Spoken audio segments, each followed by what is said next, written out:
오늘 이 시간에는 밝은 눈으로 돌아왔더라 라는 제목으로 하나님 말씀 증거하도록 하겠습니다. 한국인으로서 세계 속에 한국인의 긍지를 높이고 또 한국을 빛나게 했던 그런 한국 분들이 많이 계십니다. 그분들 중에서 강영우 박사님이 계십니다. 강영우 박사님은 어렸을 때 아버지가 일찍 돌아가셨습니다. 그리고 본인이 중학생 때 축구를 하다가 축구공에 맞아서 눈이 실명을 하게 됩니다. 현대의학으로는 고칠 수 없다라는 판정을 받자 어머니께서 충격을 받고 뇌졸중으로 쓰러지셔서 어머니께서 돌아가십니다. 그리고 동생 셋을 이제 부양을 하겠다고 누나가 이제 다니던 학교를 그만두고 그 평화시장 봉제 공장에서 일을 하다가 누나마저 과로사로 먼저 죽습니다. 강영우 박사님께 이제 13살, 9살 된 두 어린 동생이 남아 있었습니다. 그래서 강영우 박사님이 하나님께 정말 간절히 기도를 많이 하셨다고 합니다. 하나님, 제발 제 눈을 좀 고쳐 주십시오. 이 눈만 고쳐주시면 제가 다시 볼 수 있게 되면 이제 어떻게든 봉제 공장이라도 들어가서 일을 해서 두 동생을 먹여 살릴 수 있을 테니 제발 제 눈 다시 좀 볼 수 있게 해주시옵소서 간절히 기도를 하셨습니다. 하나님께서 그 기도에 응답을 하지 않으셨습니다. 돌아가실 때까지 앞을 못 보고 사셨습니다. 근데 강영우 박사님께서 세월이 흘러 나중에 과거를 돌이켜 생각을 해보니 그때는 하나님이 그렇게 원망스러웠지만 하나님께서 그때 내 기도를 들어주시지 않은 것이 오히려 감사하다, 그렇게 간증을 하셨습니다. 왜냐하면 만약에 그때 자기의 눈이 고침을 받았다고 한다면 이제 공장에 나가서 돈을 벌 수는 있었겠지만 생계를 유지해 갈 수는 있었겠지만 지금의 자기의 현재의 모습은 아마 없었을 것이다, 그렇게 고백을 하셨습니다. 강영우 박사님은 맹인 재활원으로 보내지고 9살 여동생은 보육원으로 보내지고 또 13살 남동생은 철물점으로 보내져가지고 3년매가 다 뿔뿔이 흩어져서 살아야만 했습니다. 장애가 깊었던 상처가 깊었던 이 강영우 박사님이 나중에 결국에 이제 신앙적인 갈등까지 하게 됩니다. 하나님이 계시다면 정말 어떻게 이러실 수가 있을까? 그때 그 당시에 강영우 박사님께서 성경을 통해서 바울 사도의 그 모습을 보게 됩니다. 바울 사도가 의인도 육신의 고통을 당했다는 것을 깨닫게 되고 나 역시 이 아픔이 죄의 벌로 고통당하는 것이 아니라는 그런 생각을 하게 되었고 이제 이 고난에 대한 관점이 달라지게 되었고 고난과 역경이 하나님이 주시는 축복과 또 은혜가 될 수도 있다라고 하는 생각의 전환을 신앙 안에서 새롭게 하게 됩니다. 그러면서 1972년도에 한국 장애인 최초로 정규 유학생으로 미국에 이제 유학을 오시게 됩니다. 그래서 미국에서 공부하시고 박사학위까지 다 받으시고 장애인을 돕는 많은 활동들을 하셨습니다. 2002년도에는 조지 부시 대통령의 부름으로 미국 대학관에 입성을 하셔서 국가장애위원회 정책 차관보까지 지내게 되셨습니다. 그리고 강영우 박사님께서 이제 마지막에는 췌장암에 이제 걸리시게 돼요. 그래서 마지막 한 달 동안 췌장암으로 투병을 하시다가 2012년도에 이제 소천을 하시게 됩니다. 제가 강영우 박사님이 쓰셨던 책도 다 읽어봤었고요.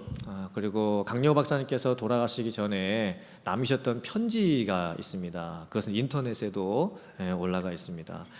두 아들에게 남긴 편지, 또 아내에게 남긴 편지, 또 지인들에게 남겼던 편지가 있습니다. 그 중에서 제가 짧게 한 문장만 제가 말씀을 드릴게요. 두 아들에게 강영우 박사님이 이렇게 편지를 남겼습니다. 너희들과 함께한 추억이 내 마음속에 가득하기에 난 이렇게 행복한 마지막을 맞이할 수 있단다. 그리고 아내에게 이렇게 또 마지막 편지를 남겼습니다. 아직도 봄날 반짝이는 햇살보다 눈부시게 빛나고 있는 당신을 난 가슴 한가득 품고 떠납니다. 평생 그렇게 힘들게 사셨지만, 돌아가시기 한 달 전에는 또 췌장암으로 고생하시면서 돌아가셨지만, 강리호 박사님은 육신적으로는 어두운 눈을 갖고 있었습니다. 앞이 보이지 않았습니다. 그런데 영적인 밝은 눈이 있으셨던 거예요.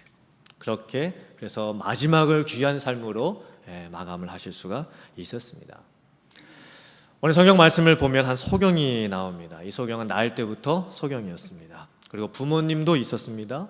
하지만 부모님도 이 소경에게 어떻게 해줄 수가 없었습니다. 소경은 구걸을 하면서 살아야만 했었습니다.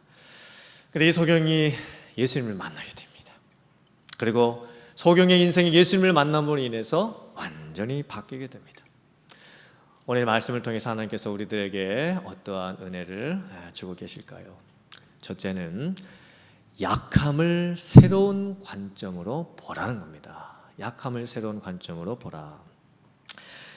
이 소경은 태어나면서부터 맹인으로 태어났고 몇 살인지는 모르겠지만 평생을 구걸하면서 지금까지 살고 있습니다. 이 소경이 얼마나 불쌍합니까? 그리고 이 부모님은 또한 마음이 어떠셨을까요? 아기를 낳았는데 태어나면서부터 그 아기가 앞을 보지를 못합니다. 눈에 문제가 있다는 것을 아기를 키우면서 발견을 하게 됩니다. 아마 부모님으로서 마음이 아마 찢어지셨겠지요. 그 아기를 키우면서 아기가 자라가면서 좀 이상하고 다른 아이들과 다르다는 것을 느끼고 다른 아이들이 하는 것을 하지 못하는 그런 한계들을 가지고 그 자녀가 크게 되었을 때에 부모님으로서 자식을 키우면서 정말 남모를 그 마음의 고생을 얼마나 많이 하셨겠습니까? 근데 소경으로 살아간다는 것은요, 오늘날 우리 시대에도 충분히 있을 수 있는 일입니다. 의학이 아무리 발달한 오늘날의 우리 시대에도 태어나면서 눈에 문제가 생겨서 아기가 태어날 수도 있고, 또 후천적으로 백내장이든 또 녹내장이든 여러 가지 눈에 또 문제가 생길 수도 있습니다. 제가 과테말라 단기 선교를 갔었을 때 비전 케어라고 하는 선교 단체를 통해서 의료 선교를 갔습니다. 백내장 수술을 하는 의료 사역 단체였었습니다. 과테말라에는 백내장으로 고생을 하는 분들이 참 많이 있습니다. 왜냐하면은 강한 햇빛을 보면서 바깥에서 장시간 육체 노동을 해야만 됐었기 때문에 나이가 들어가면서 이제 백내장이 생기고 뭐 수술도 치료도 받지 못하고 그냥 한번 백내장이 생기면 죽을 때까지 고생하면서 사는 사람들이 참 많이 있었습니다. 당연히 의료보험도 없지요. 그리고 어떻게 병원에 가서 또 수술을 할 수가 있겠습니까? 한 번 병 생기면 그냥 그 백내장 가지고 죽을 때까지 사는 거예요. 앞을 못 보고.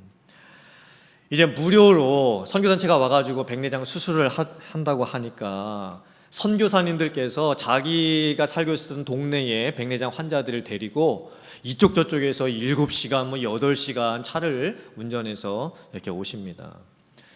어떤 나이 많은 할머니가 한번 오셨는데요. 이제 병원에 와가지고 페이퍼에 자기 신상을 이렇게 적는데 자기 나이를 못 적으시는 거예요. 왜냐하면 자기 생일이 언제인지를 모르시는 겁니다. 겉으로 봤을 때는 할머니처럼 보였지만 아마 한 50대 후반, 한 60대 정도 되셨을 거예요. 그 평생을 이분은 자기 생일이 없었어요. 평생을 생일 케이크 한번 못 불러보고 그렇게 사셨던 거예요. 평생 바깥에서 뜨거운 햇볕 안에서 밭일하면서 그렇게 사셨습니다. 이제 백내장이 와서 앞을 못 보는데도 치료를 받지 못하고 있었어요. 그런 분들에게 선교 가가지고 백내장 수술 해주고 또 앞을 보게 해준다는 것이 얼마나 감격스러운 일인지 모릅니다. 백내장 수술이 참 신기한 게 요즘 의학이 너무나 발달해가지고 수술을 하면요 그 다음날 보입니다. 그래서 가장 감동스러운 그 순간은 언제냐면 이제 그 시력 검사판 앞에서 저희들이 이거 보이세요? 이거 보이세요? 이렇게 묻습니다. 그때 이제 그 어저께 수술한 분이 보인다고 그렇게 얘기할 때 여기저기서 막 환호성이 이렇게 막 터져 나옵니다. 어제까지만 해도 보이지 않았던 눈이 수술받고 오늘 보이니 그 수술받은 환자 입장에서는 얼마나 감격이 크겠습니까? 또 선교 갔던 저희들도 보이세요? 보이세요? 그때 보인다고 할 때 얼마나 큰 감격이 있는지 모릅니다. 물론 이제 수술을 해드려도 여전히 안 보이시는 분들이 또 가끔 계세요. 마음이 아프죠. 그럼 이제 기도해드리고 약 처방해드리고 나중에 이제 점점 괜찮아질 거라고 그렇게 또 말씀을 드립니다. 앞이 안 보인다라는 것, 이건 큰 절망입니다. 눈에 문제가 생겼다라는 것, 삶의 큰 고통인 거죠. 근데 오늘 성경 말씀을 보면요, 예수님과 제자들이 그 소경 앞을 지나가게 되었는데 제자들이 예수님께 이상한 질문을 합니다. 제자들이 예수님께 이렇게 묻는 겁니다. 예수님, 저 사람이 소경된 것이 저 사람의 죄 때문입니까? 아니면 저 사람의 부모의 죄 때문입니까? 2000년 전에 예수님 계셨을 때 유대에는요, 이런 잘못된 가치관이 있었습니다. 사회적인 통념이 있었습니다. 병은 죄로 말미암아 생긴 벌이다. 물론 맞습니다. 아담의 형벌 때문에 병이 생겼습니다. 그리고 오늘날에도 에이즈와 같은 병들은 사람의 죄 때문에 생기는 병이 맞습니다. 하지만 모든 병이 죄 때문에 생기는 것은 아니겠지요. 제자들이 궁금한 거예요. 그 소경을 보면서 저 사람이 저렇게 소경으로 지금 태어날 때부터 좀 아픈 게 저 사람의 죄 때문일까? 아니면 저 부모의 죄 때문일까? 사실 제자들은요, 먼저는 그 소경의 아픔을 봐야만 됐었던 거예요. 소경이 태어날 때부터 평생을 앞을 못 보고 맹인으로 살았다고 한다면, 적어도 예수님의 제자들이라고 한다면 그 소경을 불쌍히 여겨주고 긍휼히 여겨주고 얼마나 힘들까, 이런 마음을 품어줬어야죠. 근데 제자들뿐만이 아니라 그때 그 당시 많은 사람들은요, 그렇게 아픈 사람들을 보면 저게 누구 죄 때문일까? 저 사람 죄 때문일까? 아니면 부모님의 죄 때문일까? 무슨 잘못을 저렇게 크게 졌길래 저 사람이 저렇게 고생을 하면서 사는 걸까? 그래서 참 사람들이 만들어 놓은 이상한 가치관들이 있었던 거예요. 이 소경하고 소경의 부모님이 뭐가 더 힘들었을까요? 사람들이 굴레 씌워 놨던 그 잘못된 죄에 대한 원인을 판단하는 것, 아마 그것 때문에 이 소경과 부모님은 더 힘들게 살았을 거예요. 소경으로 태어난 것도 힘들고, 그 소경으로 태어난 자녀를 평생 지금까지 키우는 것도 힘든데, 그렇게 마음이 서러운데 주변의 사람들의 시선과 그 따가운 눈총, 판단, 그게 얼마나 괴롭고 힘들었겠습니까? 근데 예수님께서 참 놀라운 말씀을 해주십니다. 놀라운 대답을 해주십니다.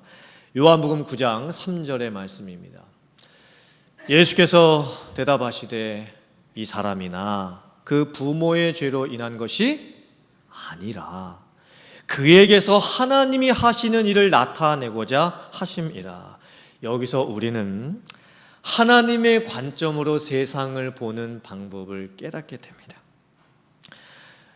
세상의 관점으로, 세상의 가치관으로 봤을 때는요, 소경은 쓸모없는 인생입니다. 버려진 인생입니다. 어둠 가운데 있는 인생인 거예요.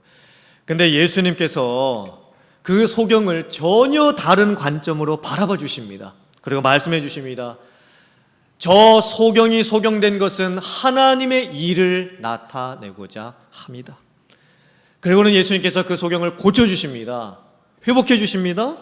그리고 예수님께서 이 세상에 왜 오셨는지, 빛으로 오신 예수님, 구원자로 오신 그 예수님을, 그 소경을 고쳐주심을 통해서 드러내 주셨던 거예요.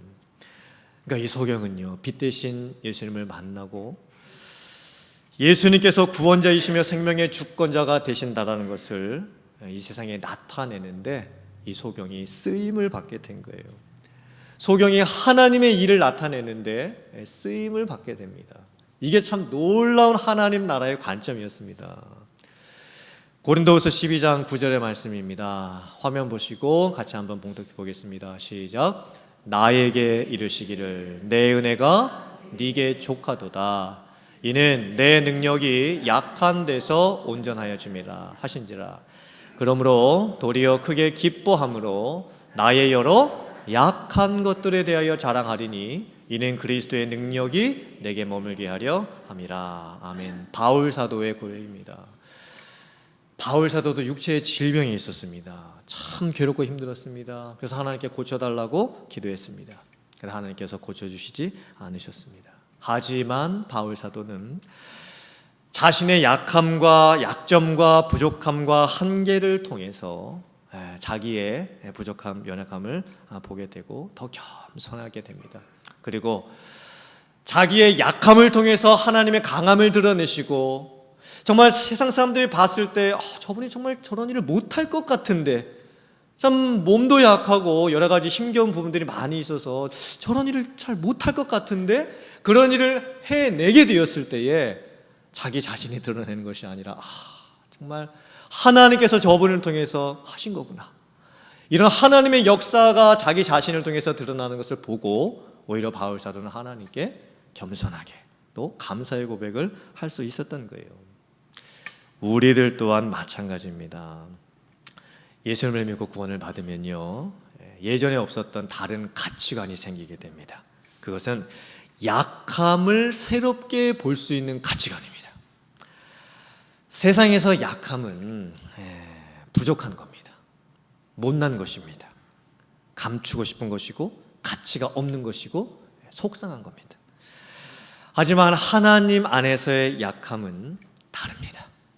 나를 겸손하게 만드는 것이고, 나를 더욱 하나님을 의지하게 만드는 것이고, 남들과 비교하지 않고 자족하면서 살 수 있게 해주는 것이고, 내가 없어 보았기 때문에 주변에 없는 사람들을 똑같은 마음으로 도울 수 있게 해주는 것이고, 돈이 많아서 부유하지는 않지만 은혜를 알기 때문에 부요하게 살 수 있게 해주는 것이고, 어떤 신체적인 연약함이 있다 할지라도 때로는 하나님께서 특별한 목적 때문에 그 약함을, 아픔을 내게 허락해 주셨음을 믿고, 그 질병과 아픔을 도구 삼아서 하나님께서 어떤 특별한 일을 나를 통해서 하시겠구나라고 하는 소망을 품게 되는 겁니다.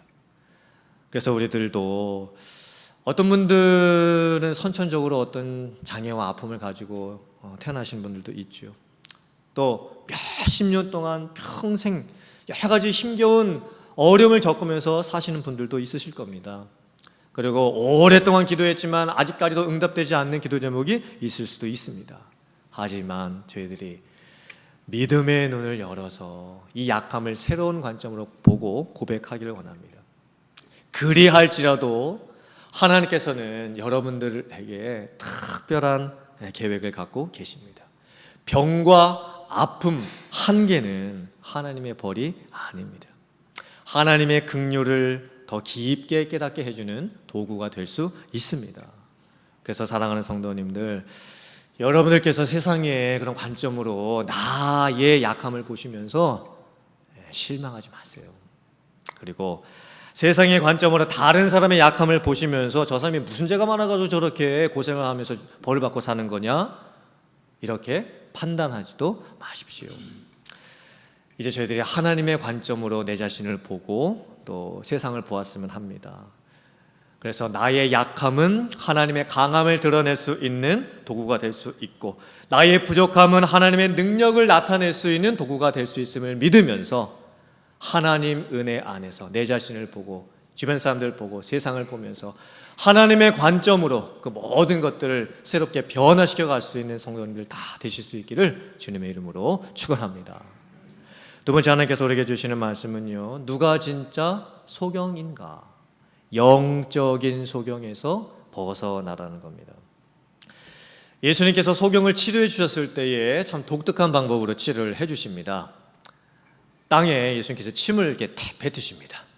그리고 진흙을 이렇게 이기셔가지고 그것을 소경의 눈에다가 이렇게 바르십니다. 그리고 실로암 연못에 가가지고 씻고 오라고 말씀을 하십니다.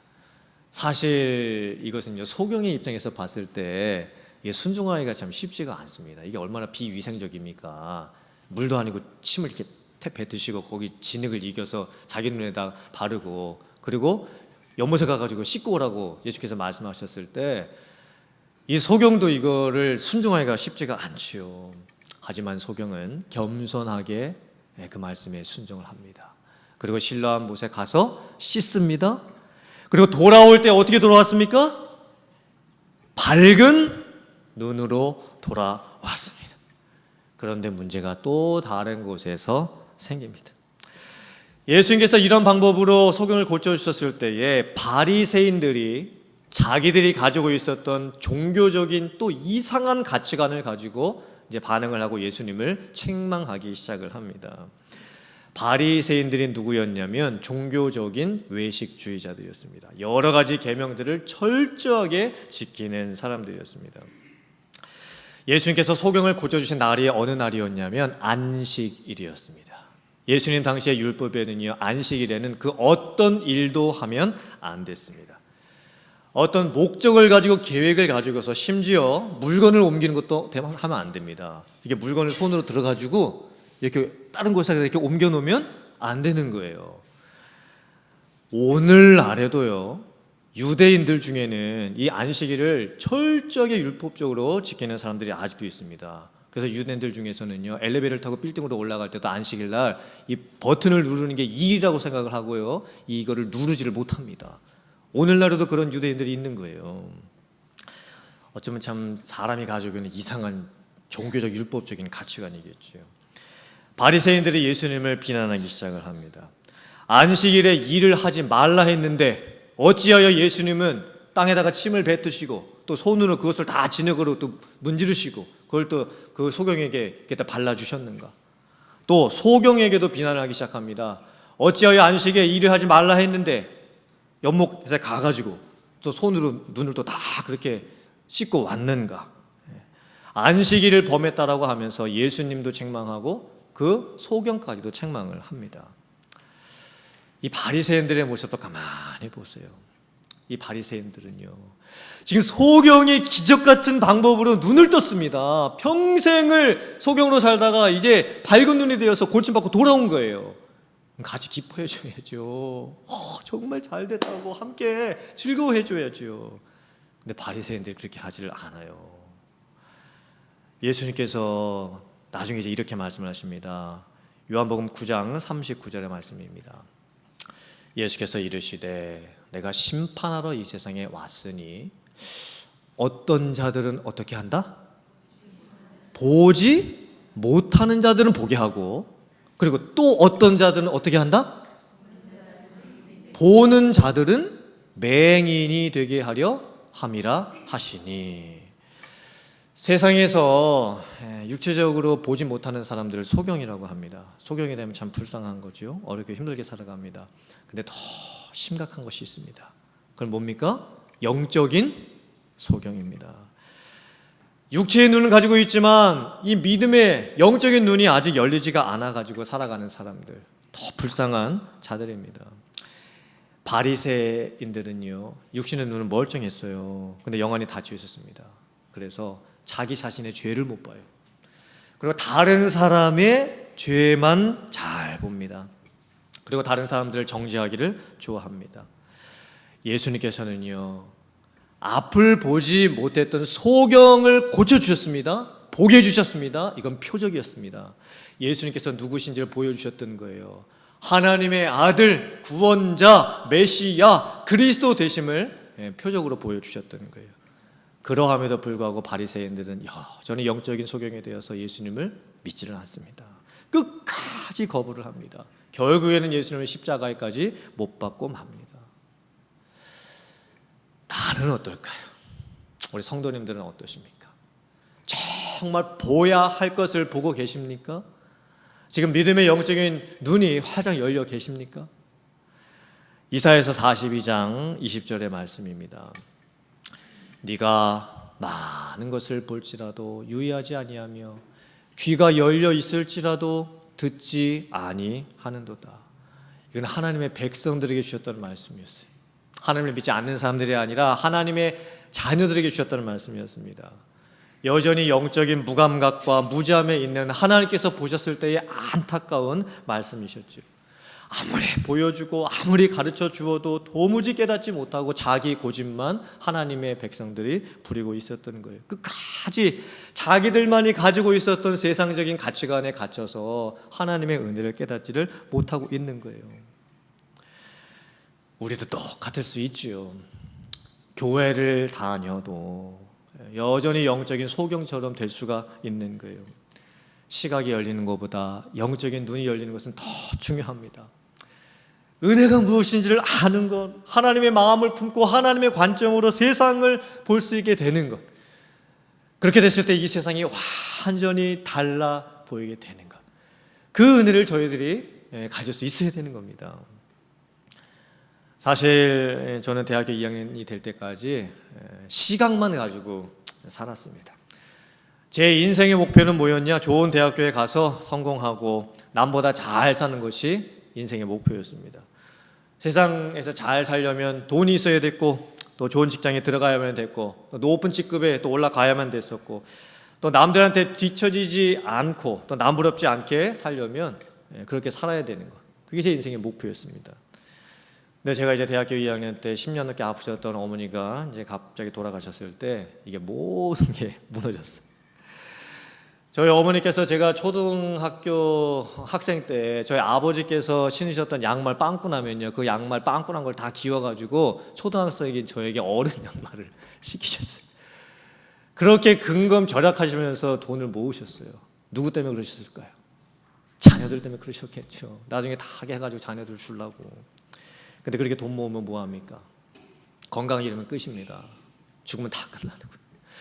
어머니께서 평생 자기 자신을 위해서 한 푼도 써보지도 못하고 돌아가셨습니다. 저 또한 마찬가지입니다. 어머니께서 모아놓으셨던 돈 하나도 제가 써보지를 못했습니다. 그런데 저에게 이제 영적인 눈이 떠지는 그 순간이 찾아왔습니다. 그때 하나님의 은혜가 뭔지를 제가 깨달았습니다. 내가 구원받았다는 것이 이렇게 감격스러운 것이구나. 제가 다시 체험을 했습니다.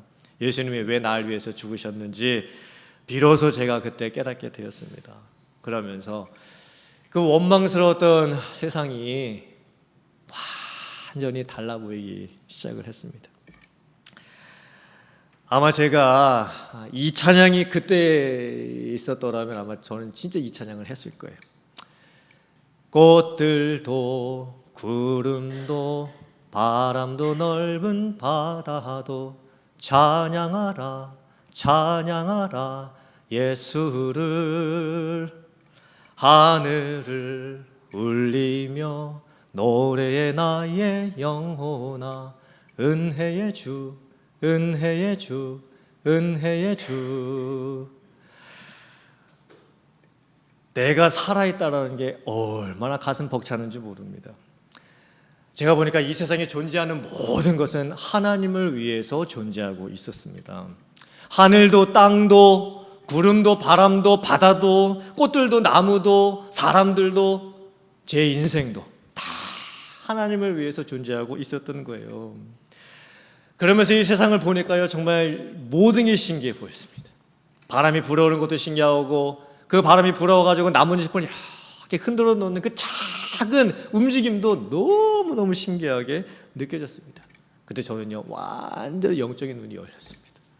그리고 하나님의 은혜를 알고 이 세상을요, 정말 다른 관점으로 보게 되었고, 지금까지 그 은혜를 누리면서 저는 살고 있습니다.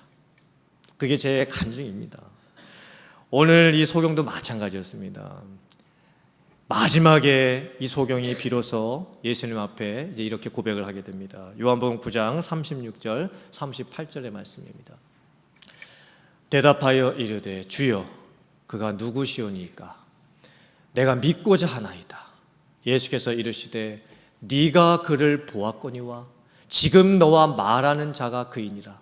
이르되 주여 내가 믿나이다 하고 절하는지라. 이 소경도 마찬가지였어요. 이 소경이요, 눈을 뜨는 기적을 체험했다고 해서 구원받은 것이 아닙니다. 기적 체험했다고 구원받았던 것이 아니었습니다. 나중에 이 소경은요, 자기를 고쳐주신 분이 예수님, 그 예수님이 메시아 그리스도 되시다는 것을 다시 깨닫게 됩니다. 그리고 예수님을 다시 만나게 되는 겁니다. 그리고 그 예수님 앞에서 이제 믿음의 고백을 하는 거예요. 주여, 내가 믿기를 원합니다. 그리고 예수님 앞에 엎드립니다. 이때 비로소 이제 소경은 완전한 구원을 받은 거예요. 눈 뜨는 기적 체험한 거, 그게 중요한 게 아니었습니다. 예수님 앞에 와서 예수님이 누구신지를 알고 예수님을 믿게 되는 것, 그게 그 소경에게 일어났던 가장 놀라운 기적이었습니다. 사랑하는 성도님들 지금 뭘 보시면서 지금 살아가고 계세요? 그냥 시각만 가지고 세상을 보면서 살고 계십니까? 또 이민생을 하다가 보면요, 참 그 자기만의 이상한 그 가치관, 자기만의 이상한 그런 생각 갖고 사시는 분들이 많이 계신 것 같아요. 그걸 뭐라 그러죠? 자기만의 이상한 그 주장하고 그 가치관을 갖고 있는 거, 똥꼬집이라고 합니다. 똥꼬집. 이상하게 이민생을 하면서 똥꼬집 갖고 있는 분들이 너무너무 많이 계신 것 같아요.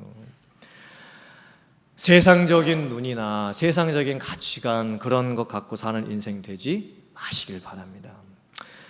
눈은 떠 있지만 영적인 눈이 안 열려서 산 것은 지금까지로 족합니다. 이제 더 이상은 안 되세요. 이제 앞으로는요, 그렇게 사시면 안 되시는 거예요.